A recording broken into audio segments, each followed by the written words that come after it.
Boom, we are recording. Excellent. Now, if there ever is a point you guys do have any productive questions with what I'm saying, just unmute yourself or put in the chat so we can kind of get rocking and rolling here. Just don't, if it's unproductive, just keep it to yourself to the end when I get everyone kind of going here. All right, so I'm going to start presenting this. Megan's on her phone. Wonder what she's talking about. Probably talking about me, as per the usual. All right. Sweet. Hopefully we all can see this. All right. So this is the PDF I've been sending out the last couple days with what we're talking about. So let's get this party started. So I hope everyone's doing well. I hope everyone is either, if you started school like Simony, we were talking to her. Sounds like a very different process of what we've been doing or what you're used to. If you're starting up online school, I hope this is kind of par for the course now. You're kind of used to seeing people talk and seeing people present stuff on your screen. So hopefully you guys are pros at it. Kind of like we did with the clinics, I will be kind of going back and forth just to make sure that we're all in here and no one's trying to enter. So if you want to, just follow along with the PDF I've been sending out. If you don't have that, ask that. I have it right here. It's going to be a little different than the preseason meetings we've done in the past. So let's just kind of dive right on in. We'll get this started. So just a little recap of what you all have accomplished these last year. I included summer and fall and winter because we didn't really have a culminating kind of Y-State NCSA meet. So a review of the 2019 seasons. 70% of AG1 athletes achieved state cuts, and 84% of Junior 1 athletes achieved state cuts. Now, I didn't include Petra in this. I should have, but I didn't. When she left, she did qualify for a state cut in her 100 free for time before she left for the Blair Academy. I did not include her. I should, but I didn't. So we also had 20 team records broken. We set 2 state records, and we had 1 YMCA Nationals qualifier. And he was the first Junior 1 boy to qualify since 2014. So that's 6 years. That's really exciting that each the past couple years now, an athlete in Junior 1 and or Age Group 1 has qualified for YNATs. It's a really big accomplishment. And I know this year we got some people who are shooting for that as well. Ooh, this is why we did it. We got to get Ari in here. I see Megan's laughing. Yeah, I'm laughing too. So that's kind of a review of what you all accomplished this year. We had 70%, 84%, 20 team records broken, which is pretty incredible. 2 state records and 1 YNATs qualifier. I know we got a lot more cooking in that department. So, perfect. We got one more. I've learned from my mistakes with my online clinics. Now if I just do this, I can see everybody trying to enter. So there was my observations from this summer. First off, you guys all crushed it in terms of performance, in terms of following our procedures.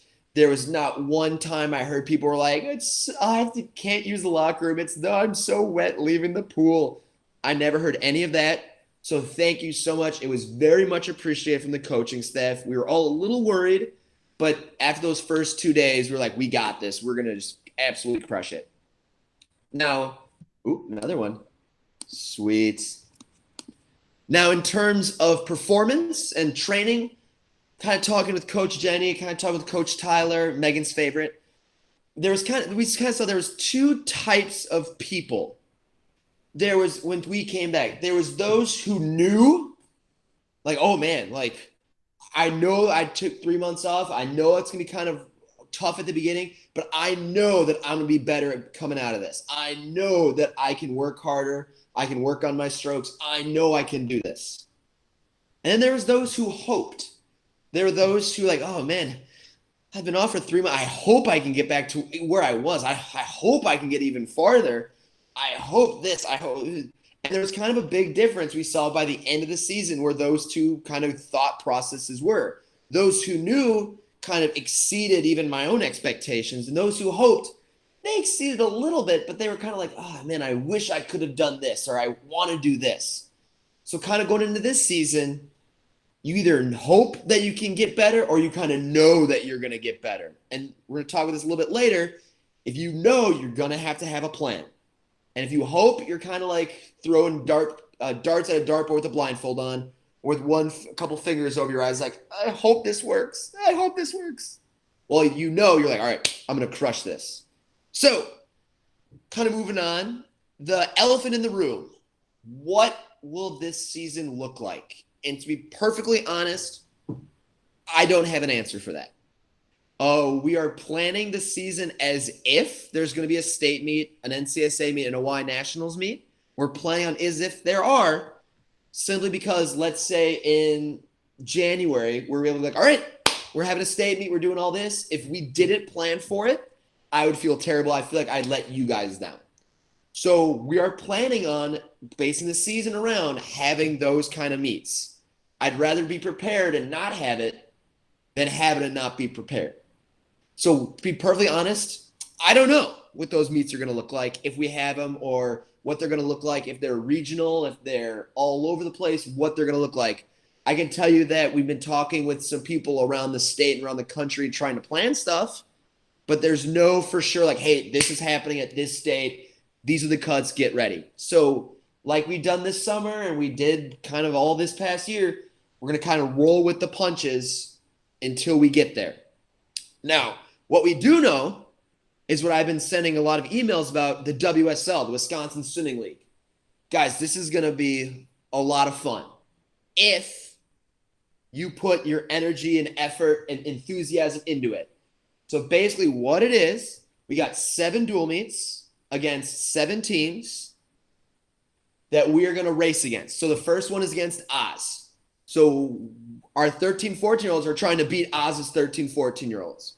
Our 11, 12-year-olds are trying to beat Oz's 11, 12-year-olds. Our 10-year-olds are trying to beat their 10-year-olds. Our seniors are trying to beat their seniors. So we need people to sign up and participate and have fun and be engaged. This is about team. This is about having fun. This is about doing something different. These meets are going to be done in like an hour and a half, 2 hours, where there's going to be relays at every meet. There's going to be 2 relays at every meet. So you're going to want to do these. These are exciting. These are going to be new. These are going to be different. And of course, the first couple, we're going to be learning and growing them as well. But our first one is against Oz, and our second one is against Express. Our third one is against Lake. So we're going to have some really good competition right away, and it's going to be fun to start racing kind of right away, getting into it. Now, I was talking to a couple people about this. Kind of goes back to my observations from the summer. There are those who are really going to thrive in this kind of environment, who are just going to absolutely eat it up and just love every minute of these WSL meets, these dual meets. And then those who are really going to struggle. And it comes down to what we talked about with our mindset. If you love to race, you love to be engaged in the team and cheer, and you want that Schrader cap ahead of everybody at the turn, at the start, and at the finish, you're going to love it. You're going to just love racing. Because no matter what, you can score points for the team. 11, 12-year-olds, we score the top 8. And so there's only 8 people in it. It doesn't matter how fast you are. You're scoring points for the team. This isn't about, you do not get scored based on time. You get scored based on your effort and trying to beat other people. Those who struggle are going to be focused on their time. Oh, man, at this dual meet, I went this. Oh, my goodness. Oh, I got first. I scored points for Schrader. That's great. But what about my time?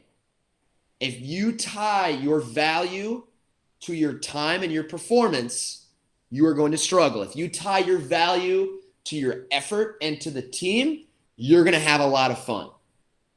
Like I said, if you tie your value to your effort, we're going to come back to that a lot today and this whole season. You tie your value to your effort, you're going to have a blast. If you tie your value to the time you go, you're going to struggle a little bit. You're going to struggle a little bit because we have the first dual meet is the second weekend of the season. The second dual meet is the third or fourth week of the season. We're starting these up quick.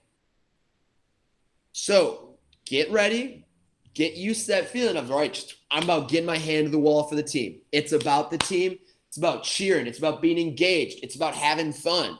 That's what this is all about. It's about having fun, racing, getting done in an hour and a half, 2 hours, and just getting out. So your age group, whether you're in age group 1, 11 and 12-year-olds, or you're 13, 14, your age group is going to need you.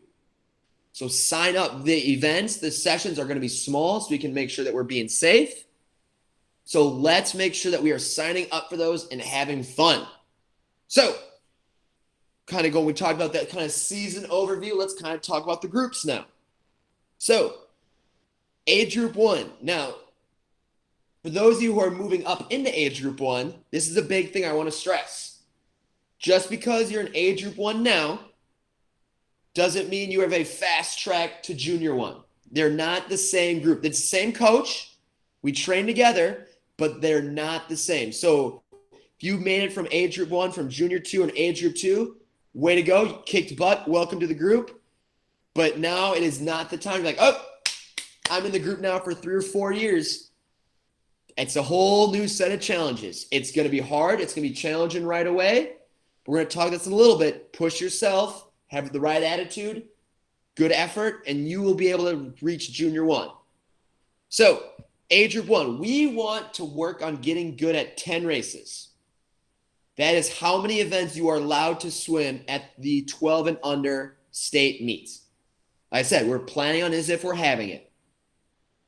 So 10 races. 4 of those are relays. You're going to want to be on 4 relays.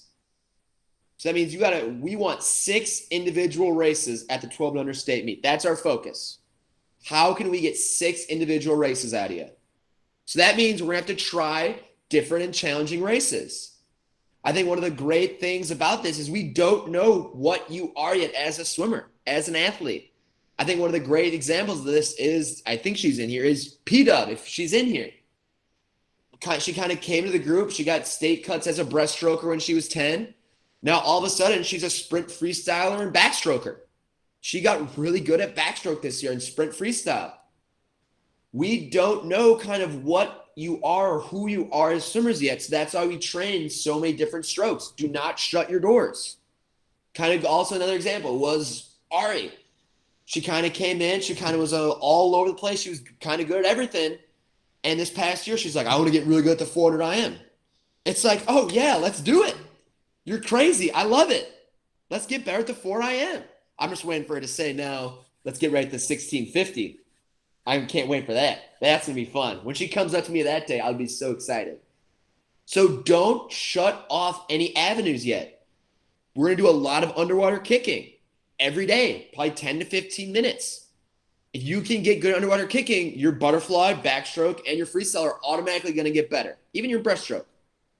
So do not shut off any avenues. If you come into the group or you're going into junior 1 or you're halfway through your age group 1 career, don't peg yourself as I'm a backstroker.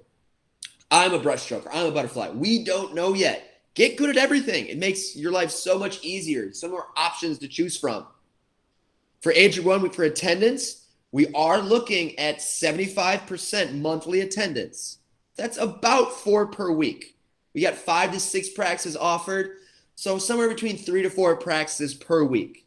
Now, out of the 20 age group 1 athletes we had last fall and winter, 13 out of 20 made it. So that's pretty good.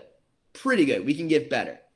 75% monthly attendance is what we're looking at. That's part of the criteria to get into junior 1. You have to have good attendance. If you have 50% attendance, it's going to be really hard to make that jump into junior 1. So junior 1, the season outlook, pretty easy, pretty straightforward. We want you getting good at the 100 free, the 200 free, and some things else. We want to build on your strengths and improve your weaknesses. If you can get a good 100 free and 200 free, you'll be able to do basically every other freestyle race pretty well. And then we want you to get something good at some things else, whether it's, like we mentioned earlier, the 4 AM, the 200 back, 200 breast, 100 fly. We want to get something that you can hang your hat on and be like, I'm really good at this, and I'm going to keep getting better at it. And improve your weaknesses, like we talked about. We got to keep getting better at our weaknesses. So that way, when, like we said, the 200 IM, if you get the 200 IM state cut, you can do the 100 IM at 13 over state. So all the more reason to get better at all the strokes so that you can do the 100 IM. Everyone loves the 100 IM, but you got to get good at the 200 IM first. We talked about this all season, which is also could be applied to age group 1. The repetition of quality is key. I always tell the story. What's more impressive? You can bench press 300 pounds one time, or if you can bench press 250 pounds 4 times. To me, I think bench pressing 250 pounds 4 times is more impressive. They're both really impressive, but I think it's more because anyone can do something just once. You can dive in and practice and do a 25, 50 free once. But can you go 26 7 times? Can you go 26 8 times? I think that's more impressive. So you got to get used to repetition of quality. Don't just be satisfied with one good effort in practice or one good effort in a dual meet at the WSL. Get used to being good. Get used to having high quality at your practices. So the outlook for age group 1 we talked about is the 12 and under state meet. When you get to junior 1, it kind of branches out in a whole bunch of different directions. We have the state meet, both Y State and the Wisconsin state meet. We have Y Nats. We have the NCSA meet. We have Speedo championships. We have junior nationals. We have Olympic trials. So once you get to junior 1, the focus kind of changes a little bit. So we're going to want to have a good state meet. But if you're someone who has 6 or 7 Y Nats cuts, classic Amy. Classic Amy. So we want you to kind of be branching out. We want you to set bigger goals. All right, you're a 13 over state qualifier. All right, now let's try to be a Y Nats qualifier, or let's try to be a Speedos qualifier. So the targets kind of changes a little bit once you get into junior 1. Age group 1, it's let's get ready for this state meet. Junior 1 is kind of like, all right, let's kind of get better at some other things. Junior 1, you identify as the swimmer in your friend group. You're the one who's going, oops, sorry, guys, I got swim practice. Oops, sorry, I got swim practice. Oh, I got to meet this weekend. Because that ties into this. Junior 1, we are looking at 80% monthly attendance. That is 5 per week. There's out of 6 practices offered. And this is kind of weak. 5 out of 13 made this last year. So we are looking at 80% monthly attendance because you identify as the swimmer in your friend group. Sometimes it's going to be hard saying, oops, sorry, guys, I got swim practice. This year might be a little easier because there's not as many high school football games, or there's not as many stands or whatever. But you identify as that in your friend group where you're kind of the swimmer now. You're at practice. You're getting better because you got bigger goals than your friends. So that's what we're kind of looking at. 80% monthly attendance. You identify as the swimmer. You're not only looking at the state meet, you're looking at beyond the state meet for some of you. So that's kind of the season outlook for both groups. Like we said, you're awesome. I love having you in age group 1, but now you guys got to put in the work to get into junior 1. It's no slip and slide right into junior 1. Got to make sure that you are putting the work to earn your spot into junior 1 like you earned to get into age group 1. Now, we started this during the quarantine. Leaders Brunch. We're going to continue with this. It's going to be every other Sunday. We put a major value on our culture in this group. We're going to touch there our culture blueprint. We have if you are wearing it right now, wearing it for this. We have our no complaining wristbands, which if you're new to the group, you're going to get. Are you wearing yours right now? Oh, Kos. Yes. Excellent. Oh, she's got it on her ankle. Perfect. So we are putting a huge emphasis on that. And normally we like to talk outside the pool, either on Wednesdays. We did our legacy team series. We talk with our whiteboard. We talk before and after meets. Can't really do that as much this year like we did in the past. Can't do it like we did in the summer because we just couldn't get out as much. We had to spread you guys out. It's not as easy. So we're doing this through Google Meets. It's going to be every other Sunday. And we're having a progression throughout the season. So we're starting off with leading ourselves. Then we go on to leading others. And then we go to leading the future. I was really happy and pleased with the progression that we did this year and kind of during the quarantine. It kind of fizzled out just because we were doing so many every week. We kind of ran out of things to talk about. Then we had all these meets. So every other Sunday, and might need to get scheduled every once in a while, rescheduled. But we're really going to put an emphasis on this, and it's up to you guys to make sure that I follow through with this as well, because this is really important especially for getting all you younger kids, all these new AG1 kids, kind of acclimated to how we do things. So we need to make sure that we are doing this. This, to me, if we had an option between practice on Sunday and doing this, I'd rather do Leaders Brunch because I feel like it's that important. So we are doing this to me every other Sunday. We'll send out videos, some activities to do. I'll try to keep the videos short. And we'll spend about 30 minutes every Sunday, every other Sunday, just kind of talking about leading ourselves, leading others, and leading the future, because that's what's going to keep us at a legacy team, which is what we'll talk about as we go through this. So here we go. So I hope you guys have a pencil and some paper. I blacked it out for a reason, because the activity we're going to do, I want you to be honest with yourself, but you don't have to be critical of yourself, if that makes sense. I want you to be honest with yourself, but you don't have to be critical, where you don't have to be like finding fault in everything, where if you did one thing one time, you don't have to dock yourself points. Be honest with yourself, but you don't have to be super critical of yourself. So hope you guys have a pencil and paper. So what you're going to do is you're going to evaluate yourselves from a scale of 1 to 10. You're going to give yourself points.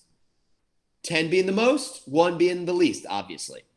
So we're going to kind of go through this together. So we're going to grade yourselves on 3 things. The first one is your consistency of effort. So on a scale of 1 to 10, 1 is being, I'm not at practice, and I'm not thinking about practice. And if I am at practice, I'll work hard if I feel like it. Yeah, I'm kind of doing my own thing. I'm swimming at my own pace. Yeah, you can pass me. Yeah, you can do this. But I'm thinking about this. I'm thinking about that. Oh, it's time to leave. Oh, I totally forgot about the interval. So that's what 1 is. You are just not engaged. 5 is you're at practice, but you're not always at practice. So you're pushing off the wall, and if we're working on butterfly kick in, kick out, you're thinking, oh, man, I wonder if we're having lasagna for dinner tonight. Or, oh, man, that math test is going to be really hard tomorrow. Oh, I'm at the wall. What are we working on again? So you're at practice, which is half the battle, but you're not really at practice. Your mind is elsewhere. And you'll work hard if someone tells you to. So if I see Daniel, I'm like, all right, Daniel, let's work hard on this one. That's kind of what 5 is. All right, Daniel, let's go on this one. Come on, man, let's go. And 10 out of 10 points is you're present and you're present. You are locked in and you are pushing yourself beyond your abilities, where you're counting your strokes. You know what catechism you're doing. You're aware of what your breathing pattern is. You know how many kicks you're doing. You are focused. You are locked in. You are giving great effort. Like we talked about earlier, tying your value to your effort, not your time. Tying your value to your effort. You are locked in. You are knowing what you're doing. You know the set. You know when we're leaving. You are ready to go. So on a scale of 1 to 10, I kind of want you to grade yourself on that. You don't have to be 1, 5, or 10, but you can be 7 or 8. You can be 6, but be honest with yourself. And as coaches, we should not have, here we go. We should not have to coach your energy or your enthusiasm. Did I lose? Oh, here we go. Coaches, we should not have to coach your energy or your enthusiasm. If we have to, you're kind of behind in the group already. If we're doing some fast 25s and you're kind of going 6 out of 10 and everyone else is going 10 out of 10, not only are you kind of sticking out like a sore thumb in the group, but you're not getting as much out of it as you could. So regardless of how fast you are, you could go 24 seconds in the 50 free. You could go 44 seconds in the 50 free. Regardless of that, you can lead the group in energy and effort. Being positive, giving good effort takes no skill or talent. Just being there, having fun, and pushing yourself. So as coaches, we shouldn't, because we do every once in a while, we have to. But we should not have to coach your energy and effort. That should be between you and you. Effort is between you and you. So, kind of moving on to the second thing. Your desire to improve. There's 2 kind of components into this one. So 1 out of 10 is, hey, don't ask me to get out of my comfort zone.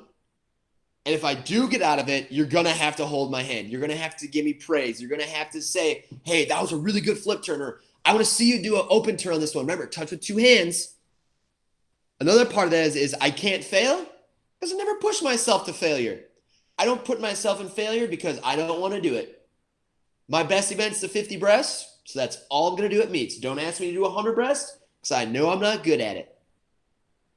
Don't ask me to get out of my comfort zone, and if I do, you're going to have to hold my hand the whole time while we do it. 5 out of 10 is I hope it happens. I'll leave my comfort zone, but there has to be a safety net. I'll do the 100 breasts, but it's only the 100 breasts. If you ask me to do the 100 fly, oh, no. That's too hard. That's too challenging. I hope it happens. I hope I get better at the 100 fly or the 100 free. But I'm going to go back to breathing 2s in my 100 free really fast if it starts to hurt. And the other part of that is, failing is scary. I'll do it if I have to. But, oh, man, I don't like to do it. Woo. Don't ask me to do the 200 free. That is too hard. I'll do it if I have to do it because you signed me up for it, Caleb. But don't sign me up for it again. I'm not going to try on it. Just don't do it. It's too scary. Failing is not what I like to do. I like to be successful. And lastly, 10 out of 10. You go from I hope it happens to I will make it happen. I will make this happen. I will go into practice with a plan to get better each and every time. If you were in the group this past summer, that kind of sounds like master of the day, doesn't it? And if you gave thoughtful, good answers each time, you were probably closer to a 10 out of 10. If you kind of said the exact same thing over and over again, or I asked you, you went, what did I say yesterday? Strong, steady kick. If you were that, you're probably closer to 5 out of 10. And for 10 out of 10, you know that failing is a part of your growth. You don't have to like failure. No one likes it. But you know that is a part of your growth. In order to be successful, you must fail. And I think I was talking to some swimmers about that this summer.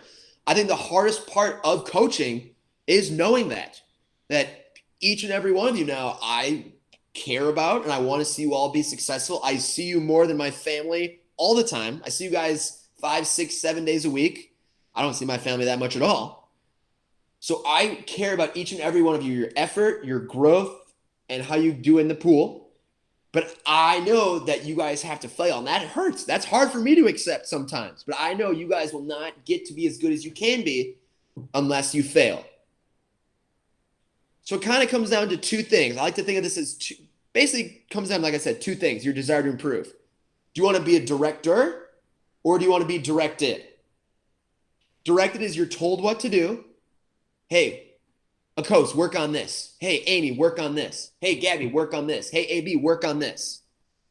If you like being directed, it says if it doesn't go right, so if you go slower or you think it doesn't feel right, you don't have to take the blame or the fault. Yeah, Caleb told me that. I didn't do that. That's his fault. That's his fault, not mine. He told me to breathe 4s. He's crazy. That's too hard. No.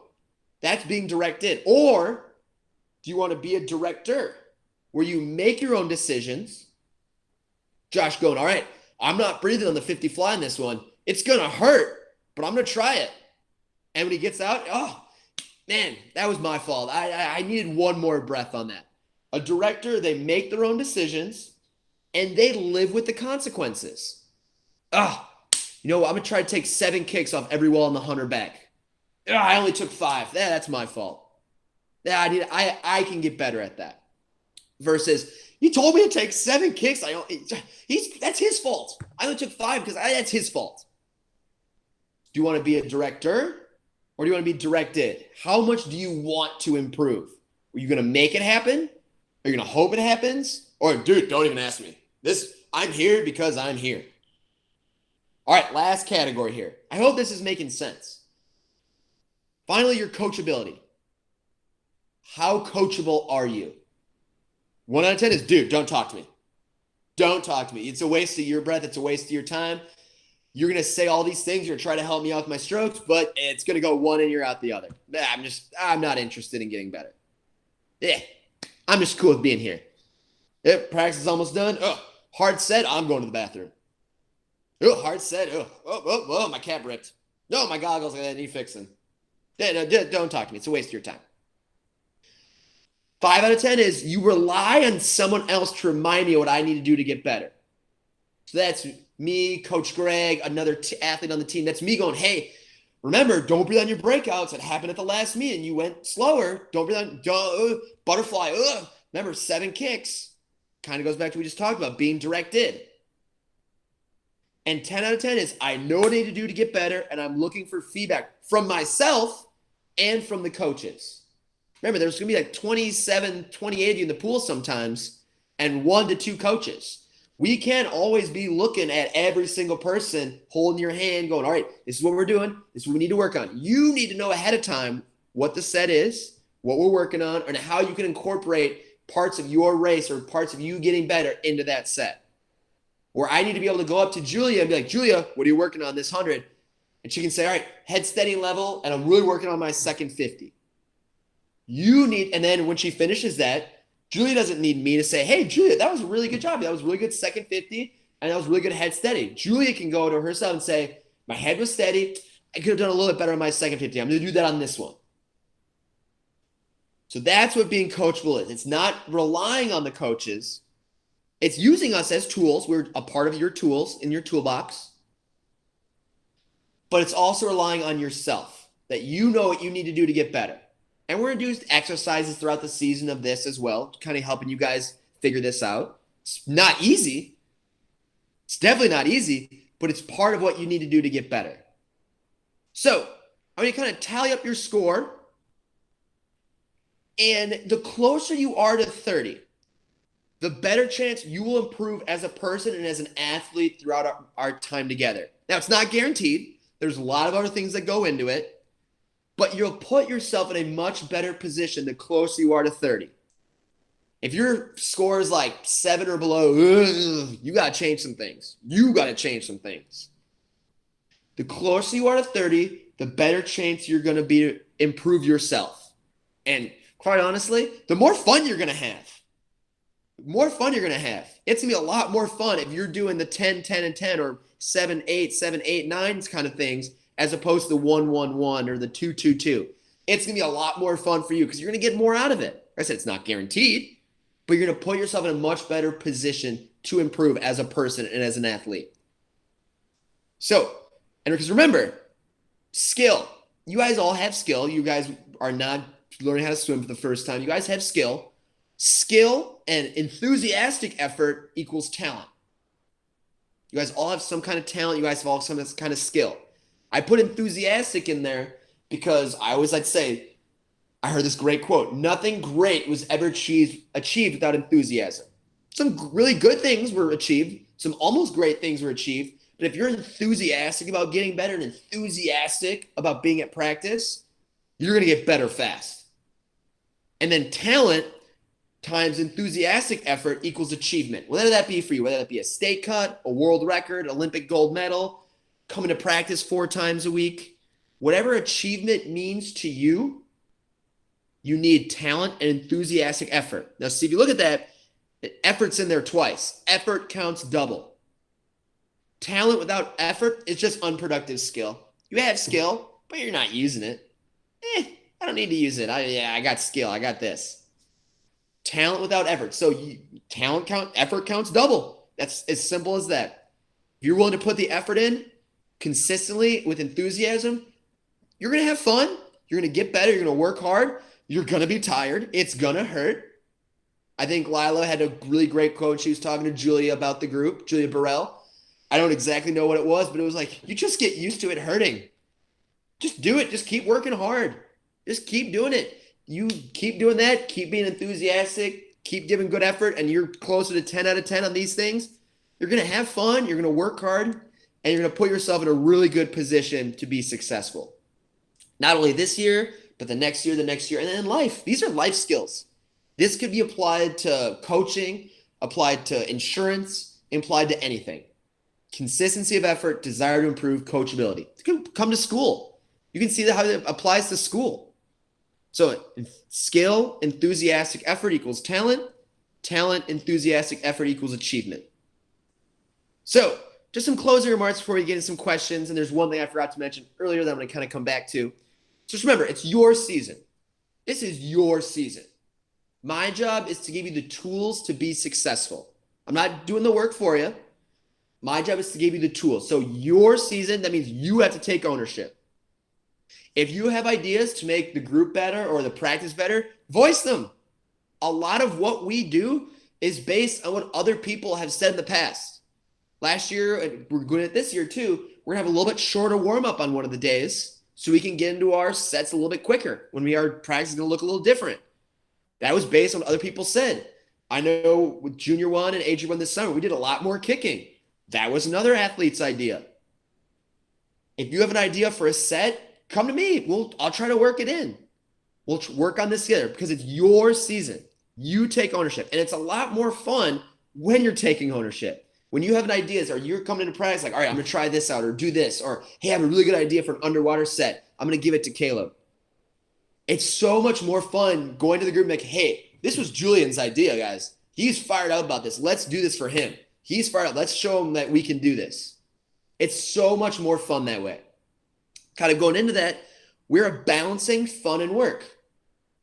We got to make sure that it's a seesaw. If we have too much fun and not enough work, it's a daycare. We're not really getting better. And I'm not a babysitter. Neither is Coach Greg, Coach Jenny, Coach Tyler, whomever. We're not babysitters. We're swim coaches. But if we have too much work and not enough fun, all right, now it's like, all right, now we got to switch some things up here because now we're not enthusiastic. We're not having fun. We got to make sure we're keeping it light. We're having fun. It's going to be hard, but hard work is fun. Getting better is fun. We got to make sure that we are balancing that seesaw of fun and work. I know there's some days, and the boys can attest to this, I've broken some clipboards because there have been too many dunking contests going on or bubble rings or that. So let's make sure we are balancing fun and work. You can have fun, but if it gets in the way of our practice and you're not getting better because of it, that's not only my problem, that's also your problem because you're limiting yourself now. And you're either competing or you're not. So this one idea is you're not just racing against other people. You're not trying to be the best swimmer in the group. You're competing to be better people. Like you want to get better as a person when you're in this group. You want to lead this group going, man, I learned about failure. I learned about ownership, growth mindset, leadership. You want to be a better person when you lead this group. Like we talked about, it's giving you the tools to be successful. You want to compete with yourself to be a better person. You want to compete against your previous self that you were. All right, when I joined this group, I was kind of a jabroni. I was doing bubble rings. I was dunking all the time. And now I'm this beast of a dude and I'm ready to rock and roll. Now, when I first joined this group, I was really nervous about failure, but now I'm the queen of understanding this. I'm willing to fail all the time. I don't like it, but I'm willing to do it. And finally, and you're also competing against each other. All right, iron sharpens iron, steel sharpens steel. The faster you go, the more you're going to push someone else. Like I said earlier, I don't care if you go 44 seconds in the 50 free or 24 seconds to 50 free. You can make someone better at practice. You can score points to the WSL, and you can make someone else better. It's as simple as that. You can do that. And the culture blueprint, let's hope this works. Oh, yeah. Oh, yeah. I slacked off this towards the end of the year putting these out. I also lost 4 of them, Akos and Ari and Gabby. So we'll have these out at every practice. Get used to this. Know what these are. Know what we believe, how we behave, and the outcome we will achieve. This is what we believe in this group. Get used to it. Get ready to embody these ideals. And how are you going to do that? How are you going to come into practice knowing that failure is a chance to grow? How are you going to behave with that? How do you know that relentless effort is going to be our weapon? Relentless. It means you are non-stop giving great effort. Because other teams and other people might just give effort. We're going to give relentless effort. And once again, look at that. Knowing success is predicated on effort, not achievement. Oh, look at that. I think we said it 6 times this meeting. We're going to keep saying it. How are you going to challenge yourself in this practice? Maybe your best time in the 50 free is 30.00, right, AJ? Maybe on this dive 50, you're going to do a dive 50 after every practice, trying to go as fast as you can to get ready for it with flip turns. You want to challenge yourself. And that's what that group that just graduated did so well. They challenged themselves all the time. You guys saw it. So now it's your guys' turn to do the same thing. And like we talked about, we're going to continue to talk about a legacy team is the pinnacle achievement. That is what we're striving for in this group. That's why we practice together. That's why we do all the things that we do. Is that so we understand the success of the group is greater than the success of the individual. The better we are as a group, the better you are as an individual. If we win the WSL, that's because you guys all put in the effort, and that means you guys were successful. And we'll achieve a team that leaves the group in a better place. These will be out hopefully every day. Once, like I said, get on me and stay on me about this. I can slack too. Don't let me do it. So we're going to keep these out. We got to make some more copies of Coach, Gabby, and Ari. Got to make some more copies. And these will be out every practice. But use this to get better. This is your vehicle to get better. Let's see. I'm sure there's going to be some comments now.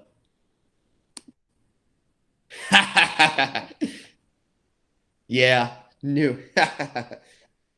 I knew there's going to be some comments in that one. So, the last thing before we do all this other stuff. We will be going to 3 to 4 to a lane. We're working on some ideas to separate some people. There's going to be different ways of doing it. We're going to learn and get better, but we are going to go 3 or 4 people to a lane. Just heads up, just letting you know. It's going to be similar to what we did at some meets for warm-up, but just so you guys know, it's going to be 3 or 4 to a lane. Yes, follow our Instagram. We have our Instagram. We updated the name. This is 2021. So follow us on Instagram. A lot of fun videos, pictures, kind of some behind the scenes stuff.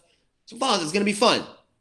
And last but certainly not least, let's be the best at becoming the best. Let's be the best. Let's be the best at becoming the best. People, athletes, competitors, leaders. Let's be the best at becoming the best. So that's kind of all I got for you guys, folks. Is there any questions? And you lost my nose clips. Yes, you did. Is there any questions that you guys have for me right away that I can try to help answer?